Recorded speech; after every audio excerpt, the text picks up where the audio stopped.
I'm gonna start off with a joke. Yes. Do it. Knock, knock. Two Bachelorettes. Two Bachelorettes. That's the joke. Welcome to MsMojo, and today we're counting down our picks for the top 10 Bachelor franchise moments that haven't aged well. We'll get to your lying issues in a minute. Oh, my lying issues, right. You got to get Chad out of here. This guy might kill somebody. He hopped the fence and took off. I didn't see which way he went. For this list, we'll be looking at those moments that, thinking back on, had the wrong reasons written all over them. If we missed your worst offender, let us know in the comments. Number 10, Olivia Caridi's treatment, The Bachelor Season 20. All eyes on Olivia. That was certainly the mentality Olivia Caridi had during Ben Higgins' season of The Bachelor, or that's what producers wanted you to think. I'm genuinely disappointed. I just really wanted a one-on-one to keep my head up. There were certainly many reasons Olivia was singled out as villainous. She acted differently around the other women than around Ben, and her one-liners were off the charts. It's the little communications that he gives me that I totally, completely pick up on, which makes me think we're just on the same wavelength. We're so compatible, and he's my man at this point. Not to mention her very memorable, very wide mouth. But after Ben's season, Olivia opened up about the less than accurate edit she received. She got a lot of undeserved hate online, so much so that she asked the show to pay for her mental health expenses. Seems reasonable to us. Luckily, Caridi is doing much better now, and seems to have made amends with the franchise. It's been 4 years and I have struggled hard to become the person that I am today, but I am proud of the person that I am today, and I'm not ashamed anymore because I know that I'm not that person. Number 9, Jake and Vienna's public breakup. The Bachelor Season 14. As soon as Jake proposed to Vienna, we all knew they were going to make quite the contentious duo. But hey, the heart wants what the heart wants, right? Wrong. I'm so mad at you. I'm so disgusted with you. Disgusted with me? While they may have had the lightning hot physical chemistry, the two went their separate ways just months after the finale. The franchise decided to sit them down for an interview, and it did not go well. Why are you raising your voice?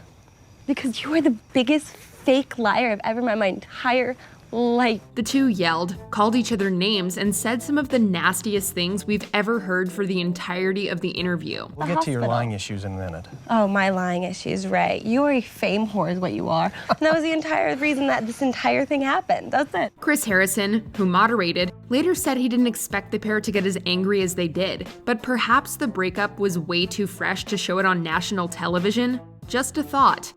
Number 8, the Soulja Boy music video, The Bachelorette Season 9. Our eyes, our ears.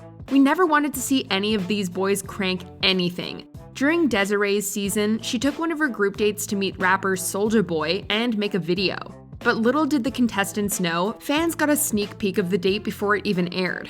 In limbo, dating all these guys really ain't that easy. I'm looking for a husband, not abs and a cheesy smile for the camera. Let's go on a date. Will he be a dud, just okay, or maybe stay? Someone leaked the Soulja Boy Bachelorette collab online, and it was embarrassing to say the least. Right reasons. Here for the girl for all the right reasons. Desiree, boys, we love you, but your rapping skills leave something to be desired. Looking back on the video now, given the show's diversity issues, it's a little tough to watch a group of white men rap about the love of a white woman. It's a no from us, dog. Sing to your girl if it helps me sell my jingle. You'll love me the most. Some will make queasy, but one thing's for sure. Love don't come easy. Number 7, Leo's blow up. Bachelor in Paradise Season 5. Leo left Becca Kufrin's season relatively well-liked, and was poised to go far in Paradise. But before that season of Bachelor in Paradise graced our screens, Leo was accused of harassment by numerous women. He was aggressive in the pool today when he was trying to make his point. He's aggressively talking to her, it's just too much. Leo's not getting a rose from Kendall, and there is no way in hell he's getting a rose from any other girl here either after today. I don't want him here. I don't think any of the other girls want him here. While that was enough to sour him in our book, his behavior in Paradise proved he's far from the romance hero of our dreams. Leo set his sights on Kendall, who was then with the beloved grocery store Joe, and led her on while he kissed another girl. When Kendall found out, Leo blew up at everyone in sight. And all I'm saying is, the world has enough to have me add on to it, so. But you can leave because you're not gonna get a rose. Yeah. Good luck with grocery store bitch over there. He screamed at Kendall, he threw a drink in Joe's face, and continued his aggressive antics online after he left. No rose for you, Leo. Number 6. The reaction to Kaitlyn sleeping with Nick. The Bachelorette Season 11. Kaitlyn Bristow's season of The Bachelorette was memorable for many reasons, not least of all resident runner-up Nick Viall showing up in the middle. I just get caught up in this world when I'm with Nick. It's just, I'm caught up in something that I'm not really used to. The Nick drama, however, did not end there. While in Ireland, Kaitlyn and Nick slept together before the fantasy suites, a big no-no in the Bachelor universe. This could have been a moment for the franchise to address a double standard, the idea that men can sleep around and still remain good, but women can't. You make one mistake and you feel like the worst person in the world. I didn't mean to do anything that would cause anybody any problems. I really didn't. I would never have done it. But everything from the editing choices to the way Kaitlyn's guilt about the act is handled screamed purity politics and misogyny. It's not fair for you to tell me that what I feel, you feel the same. Because you don't. And if you did, you'd have a ring on your finger right now. The situation was mishandled even for its time of airing, but today we're sure that most of Bachelor Nation would come to Kaitlyn's defense. Number 5. Chad Johnson, The Bachelorette Season 12. Where do we even begin with Chad? He made his first appearance on JoJo's season, and from the beginning, everything about him screamed toxic alpha male. You got to get Chad out of here. This guy might kill somebody. Don't you freaking touch me. He got physical with other suitors and was misogynistic towards JoJo. Needless to say, he was sent home. In a decision that now seems ridiculous, the franchise thought fans would want to see more of Chad in Paradise, and things could not have gone more poorly. Because I didn't come to Paradise to be surrounded by, drunk, aggressive, abusive jerks. The way you're talking about women is so disrespectful. I want nothing to do with it. He was verbally and sometimes physically aggressive towards everyone on the beach, even making fun of contestant Sarah Heron for having one arm. He left with a bang by telling off Chris Harrison, and has continued his pursuit of being the worst person alive. Good riddance. You're send me home? You can do this and you think this is all like fun and games? This is my life. This is my life. And you're gonna sit here and you're gonna try and make me look like a bitch. You, Chris Harrison, come at me. Number 4. Casting Lee, The Bachelorette Season 13. When Rachel Lindsay was cast as the franchise's first black lead, it seemed as if the show was starting to pave a way forward for a more diverse take on love. But casting Lee Garrett proved to be a major setback. The racism that is ingrained in your behavior to the point of invisibility is still pushing you to behave in a certain way towards Kenny, towards Eric, towards me, in a way that you don't even recognize. Midway through the season, racist tweets were discovered from Lee's past. But even if those hadn't come to light, his behavior on screen was more than enough to see his true colors. I didn't change you were anything. my friend. I'm getting left I thought curves. you were my friend. I'm getting curveballs left and right. Okay, well, I thought you were my friend, this is crazy. and you continuously prove that you are not. Lee antagonized Kenny, a black contestant, calling him aggressive multiple times and accusing him of using the race card. Lee's a liar, a fabricator. He's an alternative facts piece of garbage. Luckily, Rachel soon sent Lee home. But the fact that she even had to deal with such a mess in the first place was a horrible look for the franchise.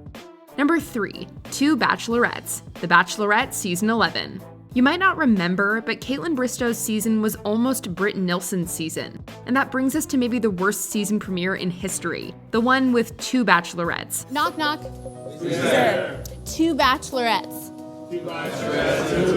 That's the joke. Both women would start off the season, but at the end of the first night, the men would decide which one would stay. This is the craziest thing I've ever been through, and it's excruciating, and it's torture, and I just want to get to tomorrow. When the decision was announced, neither woman was happy about the prospect. And why would they be? Being the Bachelorette is supposed to be exciting, and it's nerve-wracking enough without worrying if you'll make the better first impression. My nerves are just out of control, and it's been a little bit rough for me. It takes the power right out of the woman's hands. The night unfolded as awkwardly as you might expect, and we truly hope this never happens again. Number 2. Jubilee's treatment on Ben's season, The Bachelor Season 20.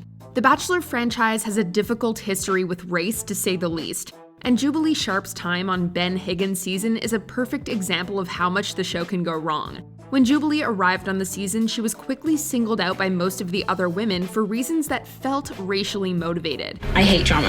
I'm not used to being blindsided, you know? The target is always on the people who have roses, but it's ridiculous. From snide comments that she wasn't like a soccer mom to disbelief that Ben could be into someone like her, the hate kept coming. I just don't see it long term. What this means is that he sees a future. No, that's what it has to mean. On the Women Tell All, Jubilee talked about how she felt the women would be kind towards her to her face, but act differently behind her back. When I watched the remarks that were made about my date, it shocked me. And it's like, oh, she's not gonna come back. Oh my gosh, I bet Ben's just dying in that little box up in the sky, you know? We're always Team Jubilee, but this is not one of the show's finer moments. Before we continue, be sure to subscribe to our channel and ring the bell to get notified about our latest videos. You'll have the option to be notified for occasional videos or all of them. If you're on your phone, make sure you go into your settings and switch on notifications. Number 1. Colton, Underwood, and the Fence Jump. The Bachelor Season 23. Ah, the infamous fence jump. This much-anticipated episode of Colton Underwood's season definitely paid off at the time. He just jumped the fence. Cassie Randolph had just left the show, and in heartbreak, Colton vaulted over the fence to try and get away from the cameras. I have no idea where he went. Colton!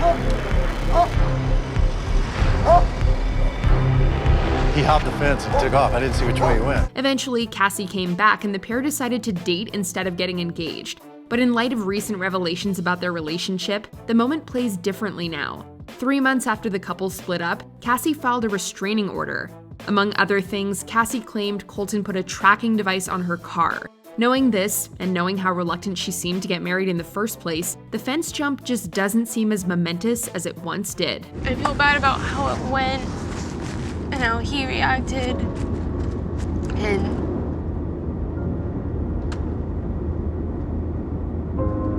I just didn't think it would be that hard.